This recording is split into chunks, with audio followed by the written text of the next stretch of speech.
Hello YouTube, this is Charlie Do right here. I'm going to kind of slowly document this purchase of this old backhoe here. I bought this from Indiana, and I'm going to change up my idea for the backhoe, and also to all you people out there that know about the identification of these things, I'd like to know what this 1045D is supposed to mean, because I can't find anything on it. But anyways, long story short, this is an international backhoe, and I'm not sure if it was bought as a complete unit or as two separate. Where the plate should be is missing. I believe there's supposed to be a plate like right here on both sides, and I believe that it might be a 3616 international backhoe.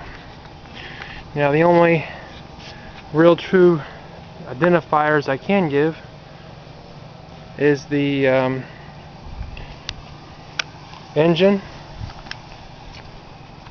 and the actual backhoe attachment itself. This backhoe attachment itself, I believe, is a 3100.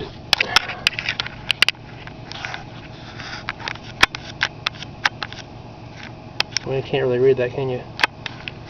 Anyways, it's 3100 U-1111. 3100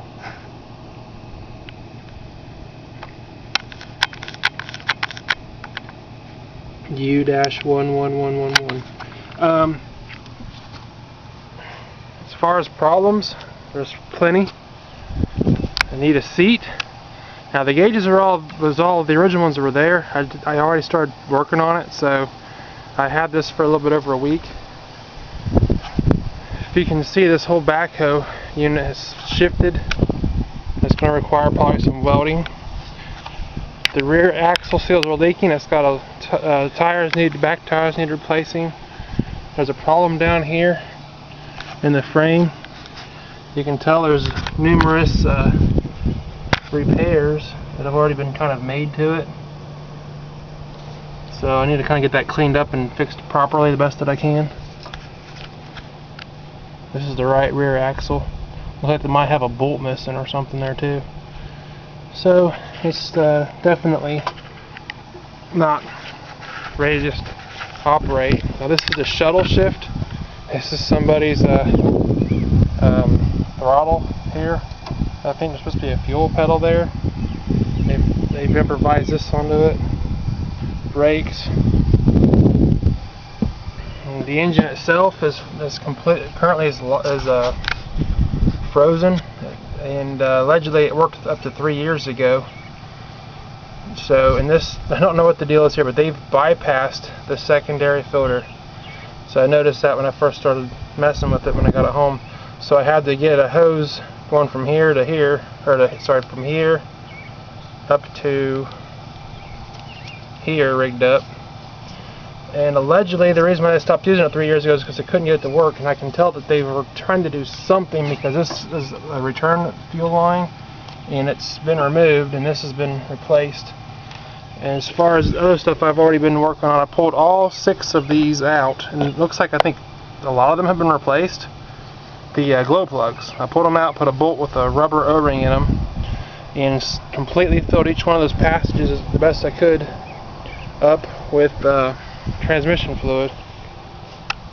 Now this thing will try to crank, the starter will, but obviously the engine's froze up, so need some new lines. It's a little bit rusty. Somebody has replaced the generator with an alternator. I'm not too really impressed with their wiring ideas here, so I'm going to be completely rewiring this thing. And here's their pedal deal. Now I'm not 100% sure, but I'm almost certain not going to be able to find the original pedals and linkages and stuff, because they're actually missing. I looked around, the original pedals are missing on this thing. Oh, sorry, the original linkages. The pedals are obviously here, but what I'm thinking about doing is this is basically an early model shuttle shift. One pedal's forward, one pedal's reverse, and you hit the gas pedal and it goes faster, obviously. So I might just replace those linkages with a forward, neutral, reverse. The reason why they do that is they don't want you to basically like neutral drop. They don't want you to. They didn't give you a forward, neutral, reverse option back when they first started this design. Now this plate, I believe, used to come all the way down. They decided, whoever owned it through the years, decided to slice it off so you can get in there better. This is some interesting wiring here. This is the last handful of gauges that are remaining. Took the rest of them out already. Amperes, can't really read it. That was the voltage, the amperage. The oil pressure, which I'm not sure if these gauges are full of rust and water too, by the way. That was the original fuel gauge. I don't know. When you put a battery, nothing happens. So all this wiring, all these switches, they all need to be replaced. There was a gigantic bird's nest in there. I cleaned all that up the other day. That was the main reason why I got on here, because I didn't want to get in here and find out, or I mean actually I didn't want to get it going and then light it on fire. We've had an incident like that, similar to that at work, and I didn't want to relive that experience. So bird's nests inside of an engine compartment's a bad idea. No seat. Actually, there is an original, or there is a seat that's not original. I don't know exactly what I'm going to do to replace it. Ideas include, I do have a used semi-truck seat that I've got. However, I don't know what to do about the seat that's supposed to fold up for the backhoe user itself. That's still, still thinking in progress, more or less. This is the valve, I believe, that's supposed to go for your steering to your side shift for your backhoe. It is frozen. I keep trying to soak it up. This is a throttle that doesn't work currently. It's supposed to be hand throttle. So the linkages are kind of still there, but if anything, I can probably get to reuse or condition to work would be this one. I just have a long way to go to figure out exactly what it does down underneath the tractor. This box is going to have to be repaired. I don't know if you can see, but there's rust holes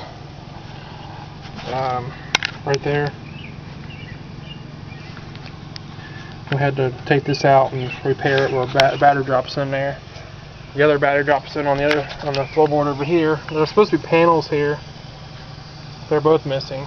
So I got myself quite a basket case here, but it's a $1,500 backhoe. I would expect it's better than a $2,400 backhoe I looked at. I looked at a $2,400 backhoe, and the thing was broken in two places and rewelded. I'm sorry, broken across the center and then rewelded. It was a case. It was a smaller tractor than this. This is a much more bigger backhoe than that one, and I'm hoping that I got the potential and the skills to at least get her running into usable condition. And if I don't, then if nothing else, I can always part it out or sell it or something if I have to. But the main thing is just try to get it running. So today I'm going to drain the oil and see if there's any water in it. The main thing is when I do actually get it into cranking, I want it to be cranking fresh oil up in there. So I'm going to drain out the old and put in some new in there. And I went to a local dealer and I got new filters, new fuel filters, new oil filter.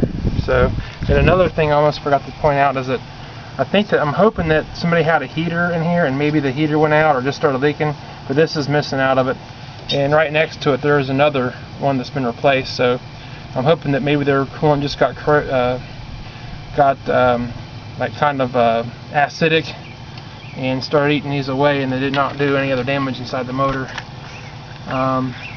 There is a coolant petcock right here. I cracked it open the other day. There is coolant down in this area, so it's good to know that it wasn't full of water, because if it was full of water, this could be way worse than what it looks right now. The fuel injector pump, I'm not too familiar with these, but I believe this takes a 12 volts to this.